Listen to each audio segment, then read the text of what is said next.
Days after Haiti's devastating earthquake, a Grand Rapids doctor was part of the first medical team to arrive in a small town outside the capital. Soon, hundreds of men and women and children were waiting in line, many with serious injuries. Dr. William Cunningham, the chief medical officer at Metro Health, returned to Grand Rapids late last night. 24-Hour News 8's Ken Kolker spoke with him today. This is the town of Petit Goave, and what's left of it. While help was arriving in Port-au-Prince, the capital of Haiti, it was slow to arrive in Petit Goave, a small town 40 miles away. For nearly a week after the earthquake, the injured waited.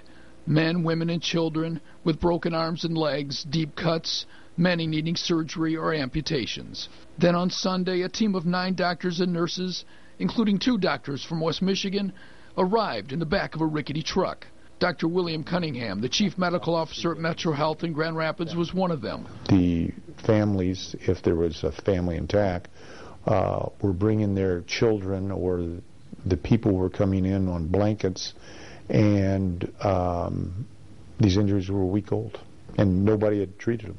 Led by Dr. Steve Edmondson, a Metro Health doctor from Saranac, they set up at an old church camp on the coast, performed surgery in a room lit with portable lights with no running water. But we didn't have any anesthesia, so the amputations that they'd have to do that under local. Dr. Cunningham worked beneath a blue tarp in a yard, often with 30 or 40 people watching as he set broken bones and put on casts. It never stopped. I mean, when we would stop at 6 o'clock, you look over and you see 50 people that we haven't treated. There are images he won't forget. The young boy who arrived with a smile and also with the back of his scalp torn from his skull. The team stitched him up. And there was the little boy dug out after a week, buried by rubble, with only scratches and dehydration. After 4 hours of treatment, he ran off with his cousins. He'd lost the rest of his family.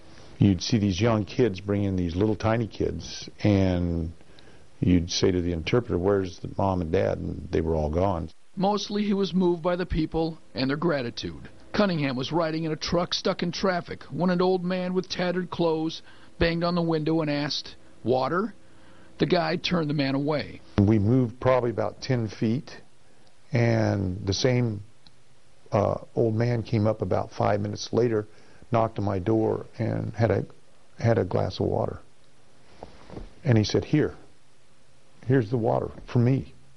We thought he was asking us for water, but here he is, no home, on the street, injured, and he sees that we're doctors, and he's sitting there trying to give us water. That's what's tough to describe is, the people. Ken Kolker, 24-Hour News 8.